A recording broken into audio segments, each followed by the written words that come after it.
চোখের ইনার কর্নারে আইলাইনার লাগালে যাদের বোঝা যায় না তাদের জন্য আজকে একটি ভাইরাল হ্যাক শেয়ার করব।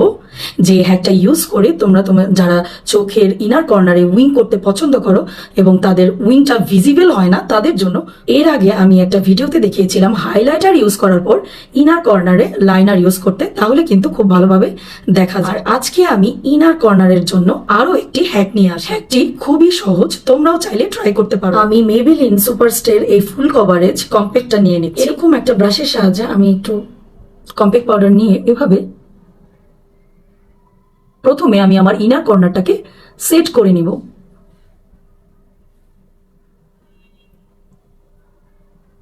এরকম আইব্রোজ ড্র করার ব্রাশ, এরকম অ্যাঙ্গেল টাইপের ব্রাশ নিয়ে আমি ব্ল্যাক শ্যাডো নিয়ে নিচ্ছি। ব্ল্যাক শ্যাডোটা নিয়ে ডিরেক্টলি আমি ইনার কর্নারে অ্যাপ্লাই করবো না, একটু হাতের উপর নিয়ে এভাবে ড্যাব ড্যাব করে আই শ্যাডোটাকে একটু কমিয়ে নিয়ে এরপর আমি আমার ইনার কর্নারটাকে এভাবে ড্র করে নিব।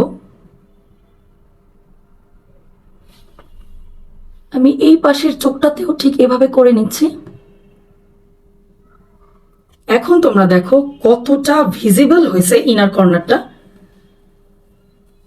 আমরা সাধারণত যেভাবে করি সেভাবে কিন্তু ইনার কর্নারটা উইং করলে অতটা দেখা যায় না। এই ভাইরাল হ্যাকটা ট্রাই করে কিন্তু ইনার কর্নারটা খুবই ভিজিবল হয়েছে। তোমরা কিন্তু চাইলে কম্প্যাক্ট পাউডার ইউজ করার পর হাইলাইটার দিয়ে তারপর কিন্তু উইংটা করতে পারো। ভাইরাল হ্যাকটা ট্রাই করে আমার তো খুবই ভালো লাগছে। তোমরা কিন্তু অবশ্যই ট্রাই করে আমাকে কমেন্ট করে জানাবে। এই ভিডিওটা যদি তোমাদের ভালো লেগে থাকে তাহলে আমার পেজটিতে ফলো দিয়ে দিও। ইউটিউব থেকে দেখে থাকলে অবশ্যই আমার চ্যানেলটিকে সাবস্ক্রাইব করে দিও। আল্লাহ হাফেজ।